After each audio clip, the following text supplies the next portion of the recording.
Primeiramente, boa noite a todos. Nosso grupo hoje vai falar um pouquinho aí sobre a produção de aços planos. Nosso grupo que é formado pela Ana Carolina, pelo Arthur, Fernando, Henrique, eu, que sou o Hugo, e pelo Felipe. Pode passar aí, Felipe, por favor. Então, a gente separou o nosso trabalho em três etapas. Primeiro, a gente vai dar uma certa introduzida no assunto. Vamos falar um pouquinho sobre o fluxograma do processo de produção. Vamos citar um pouco sobre esse mercado de aços planos, alguns dados e as principais empresas, e por fim, vamos apresentar alguns processos seletivos de algumas empresas que a gente pesquisou. Pode passar aí, Felipe, por favor. Beleza, então, os aços planos, eles são utilizados por diferentes segmentos para as mais variadas finalidades. E esse setor siderúrgico, que é responsável por esse insumo, eles estão no principal segmento do mercado, e tanto em volume como também em valor. E eles impactam diretamente na economia, porque eles interagem com todos os demais setores, basicamente. Pode passar. Daí o fluxograma do processo que nós tomamos como base foi o da ArcelorMittal, que é uma das maiores produtoras de aço do mundo. Pode passar aí, por favor, Felipe. Daí tá aí, a gente tomou isso do site, diretamente da Arcelor. Pode passar de novo. Nós temos inicialmente que as matérias-primas principais são o carvão e o minério de ferro. Pode passar. Inicialmente, o processo passa pela coqueria, onde a fabricação do coque é basicamente o processo de aquecer o carvão a uma temperatura entre 1100 e 1300 graus Celsius, e esse processo ocorre através da destilação de misturas de carvões. E após isso, o coque ele é levado pelas correias transportadoras até chegar à etapa de sinterização. Pode passar aí, por favor, Felipe. E também nos altofornos. E aí ocorre a etapa de sinterização e de pelotização também. Só falando um pouquinho sobre essa área da sinterização, é a área que é uma unidade destinada a transformar esse minério de ferro fino por um processo de aglomeração quente, resultando no final o sinter. E essa área de sinterização é a área que mais utiliza coprodutos gerados por todo o processo industrial. Pode passar. E após isso, a gente tem o alto forno, que é responsável por produzir o ferro gusa a partir do sinter, do minério de ferro, de pelotas e fundentes. O alto forno ele é um reator metalúrgico que, por meio do insuflamento de ar quente em contracorrente à carga metálica, uma série de reações químicas de redução e fusão transformam os óxidos de ferro em ferro gusa e escória. E essa escória produzida no alto forno, ela é comercializada, por exemplo, para utilização na fabricação de cimento. Pode passar aí, por favor. Aí vocês podem ver aí como que é, basicamente, um alto forno. Pode passar, por favor, filho. E daí, após isso, esse ferro gusa que é produzido, ele é levado até a etapa de aciaria. E ele é transportado pelo carro torpedo, que está reproduzido aí nessa imagem, como a gente pode ver. E agora a gente vai entrar na etapa de aciaria, que o Felipe vai falar um pouquinho. Bom, a aciaria é o processo, né, da fabricação do aço, onde ocorre a conversão do gusa em aço líquido. Então, a gente trabalha aqui com duas etapas principais. A primeira, que é o refino primário, chamado de LD ou também BOF, onde ocorre a dessulfuração e descarbonização do material, né, do gusa, através de sopro de oxigênio puro. Nesse refino primário, a gente tem aqui a geração de alguns subprodutos, né, uma escória. E a Celor, por exemplo, utiliza desses subprodutos para fabricar outros materiais, entre eles a cerita, que é utilizada na pavimentação rodoviária. No refino secundário, a gente tem aqui um processo onde acontece ajuste da composição, né, do material, do gusa, e também da temperatura. Ele é realizado fora do forno primário de fusão e pode envolver aí alguns equipamentos para esse tipo de ajuste, como o forno elétrico, né, o forno panela, o forno químico, ou pode ser também feito através de um simples borbulhamento de gás inerte dentro de uma câmara.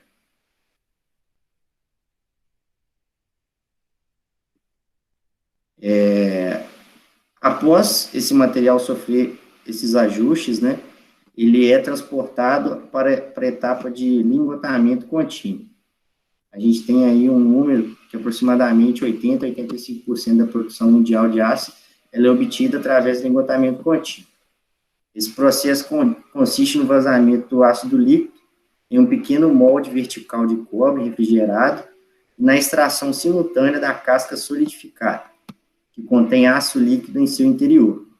Então, é extremamente importante que o processo esteja sob controle, pois a temperatura é muito alta e o início, né, desse molde, ele é muito fino.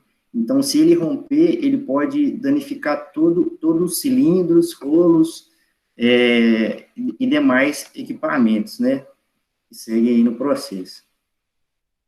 O molde é feito de cobre, metal de alta condutividade térmica, é refrigerado com água e oscila verticalmente para evitar a adesão da casca solidificada ao molde. Então, esse material ele é puxado aos poucos e, dependendo dessa zona de resfriamento, ele pode ter de 10 a 40 metros de extensão. Após isso, ele continua sendo resfriado e passa pelo processo de corte do tamanho desejado, né, já que o processo é contínuo.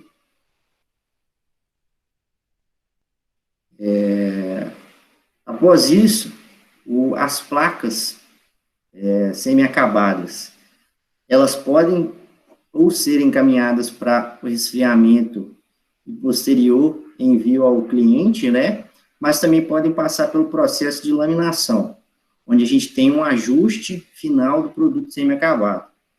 Ali é feito as modificações necessárias de espessura, conforme a especificação do cliente. Essa laminação ela pode ser feita a quente, onde ocorre o aquecimento dessas placas semi-acabadas e passagem pelos laminadores. Pode ser também a frio, que é feita através aí da laminação em temperatura ambiente.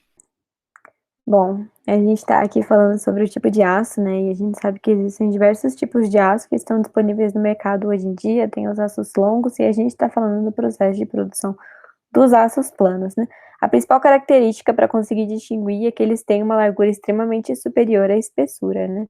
Aqui a gente separou os principais tipos de aços planos que são encontrados no mercado atualmente, né, que é a chapa, o perfil, o tubo e a bobina, né, que podem ser aplicados em diversos segmentos do mercado. A gente separou alguns aqui para eu poder mostrar para vocês. Primeiro, no mercado de óleo e gás, né, os oleodutos e gasodutos. Os aços eles são destinados para a fabricação de tubos de grande diâmetro, para os equipamentos e para estruturas para conseguir suportar as atividades desse setor. Depois disso vem a construção naval e de plataformas marítimas, né. Ela dedica-se na fabricação de embarcações, de cascos, de módulos de navios. Precisa de aços de chapa grossa com alta resistência, tenacidade e soldabilidade. Sobre as torres eólicas, né, os aços eles são destinados para a fabricação mesmo dos componentes dessas torres, tanto onshore quanto offshore, e eles precisam de boa soldabilidade, tenacidade e uma resistência à fadiga. Na parte de implementos rodoviários, né, esses aços são destinados à fabricação de elementos estruturais, como caçamba, chassis de máquinas agrícolas, entre outros. E por último, a gente colocou aqui a parte de uso estrutural, né.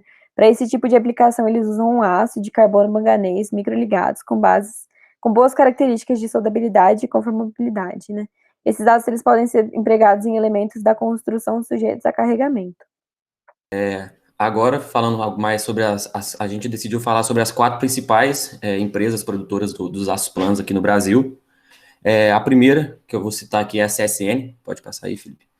A CSN foi uma empresa que foi fundada em 1941, né, na cidade de Volta Redonda, e ela é a maior companhia siderúrgica aqui no Brasil. Ela possui 4 unidades principais aqui no Brasil.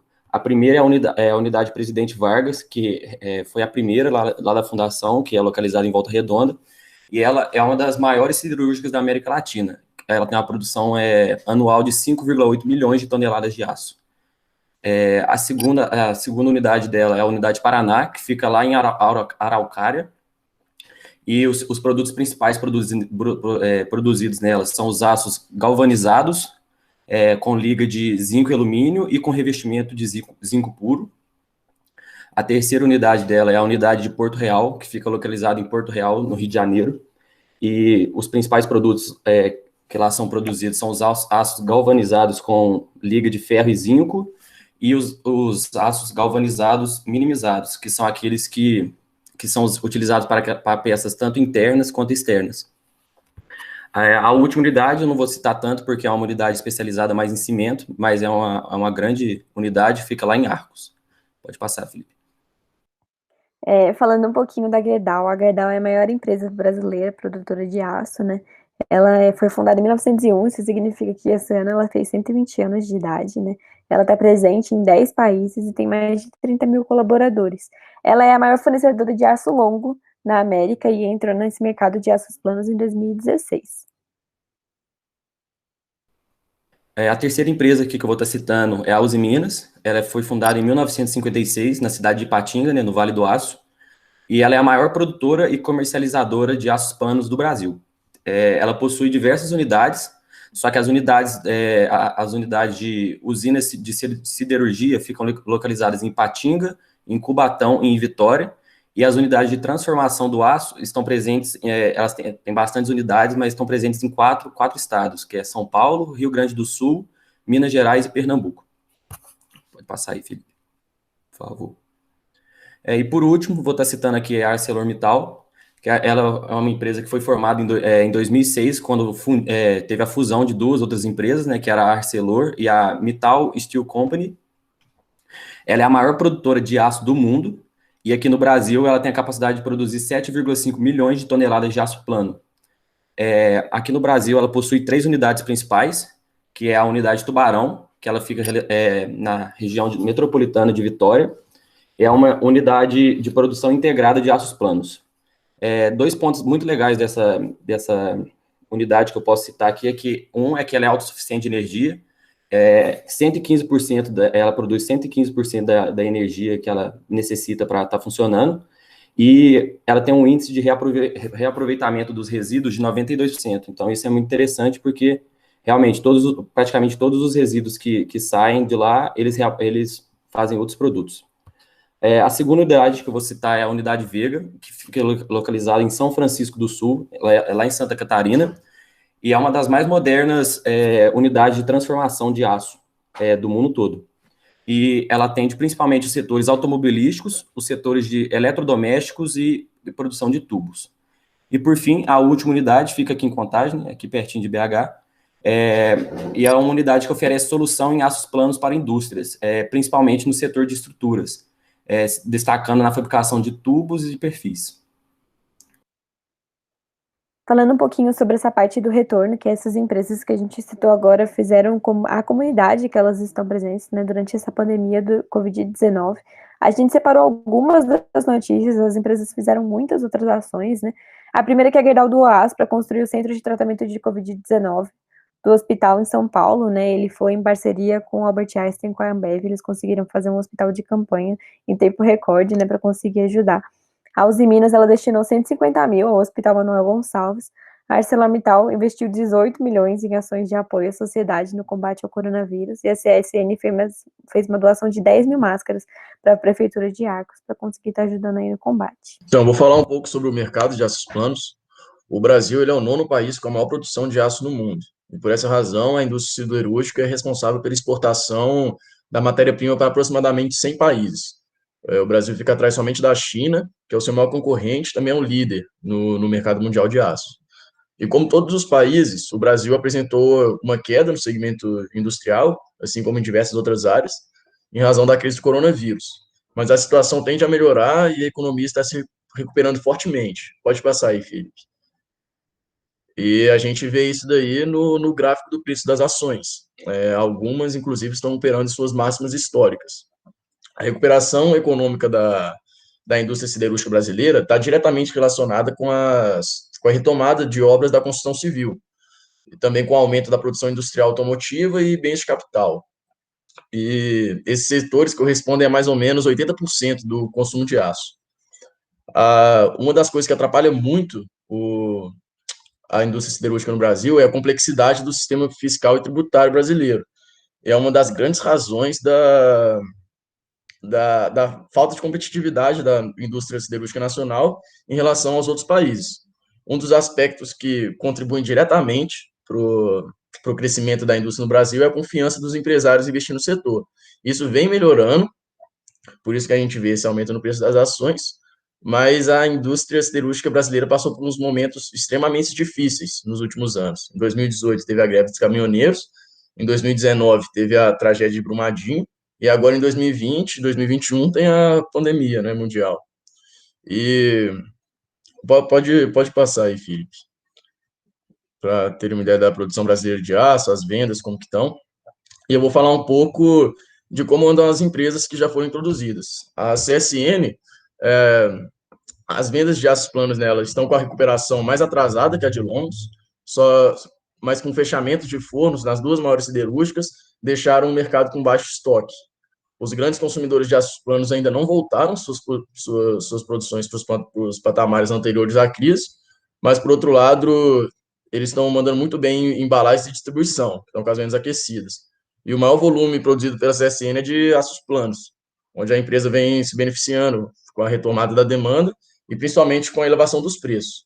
Já a Gerdau, as operações da empresa no Brasil estão sendo beneficiadas pelo forte crescimento do varejo da construção civil, e em grande parte devido aos auxílios concedidos pelo governo, e além disso, os resultados no Brasil também são beneficiados pelos aumentos de preço. E mesmo após esses movimentos de preço, ainda há espaço para novo aumento, tendo em vista a desvalorização do real. Já a Uzi Minas, a empresa também está se beneficiando com aumentos de preço e reativou os equipamentos parados em abril, foram paralisados pela forte redução na demanda com a pandemia. Então, a gente pode esperar um aumento na disponibilidade de produtos para venda, uma diminuição das despesas com essa parada dos equipamentos e a maior diluição dos custos fixos, o que leva a uma maior rentabilidade. Agora, vou passar aí para o Arthur falar um pouquinho sobre o processo seletivo dessas empresas. Bom, galera, a gente dá uma passada pelos processos, pelas empresas e pelos mercados, então, nada melhor do que falar um pouquinho do processo seletivo. Acredito que a maioria aqui conhece sobre o processo seletivo dessas empresas. Quem ainda não participou, provavelmente vai participar alguma hora de alguma dessas que a gente citou.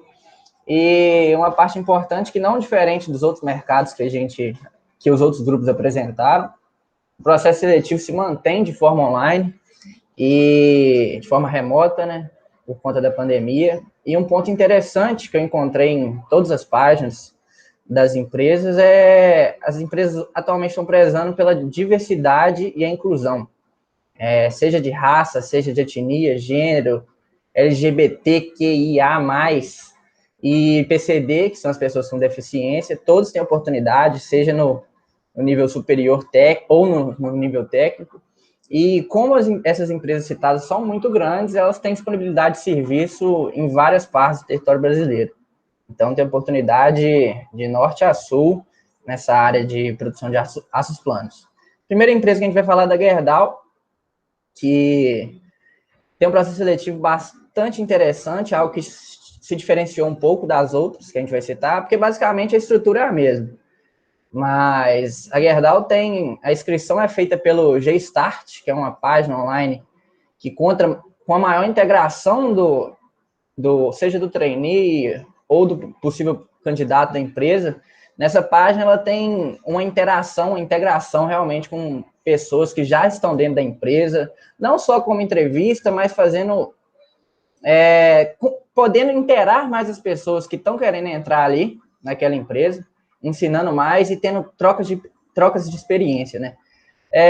A estrutura do processo seletivo é basicamente a mesma, que é a inscrição, a análise de currículo, a dinâmica e as entrevistas atualmente acontecem online, e a entrevista final junto com a admissão ou não.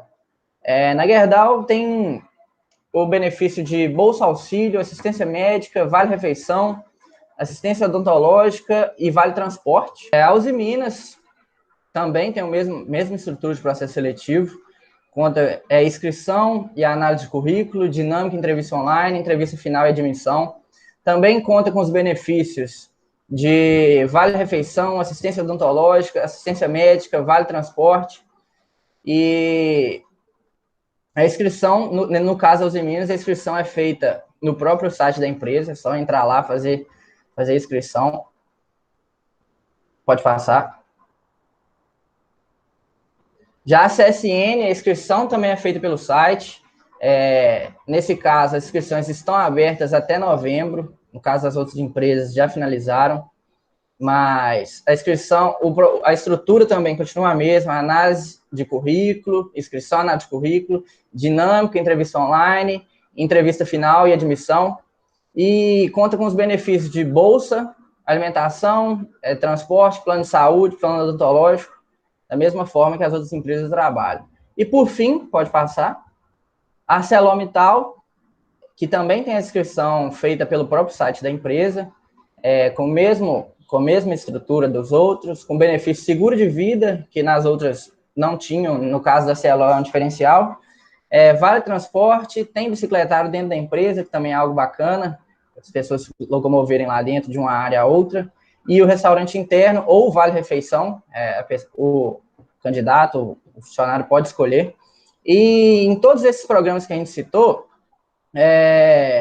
incluem processo seletivo, seja de curso superior ou nível técnico, e com disponibilidade mínima de 30 horas semanais. E os pré-requisitos básicos para participar desse processo seletivo ter o conhecimento básico no pacote Office ou em Power BI.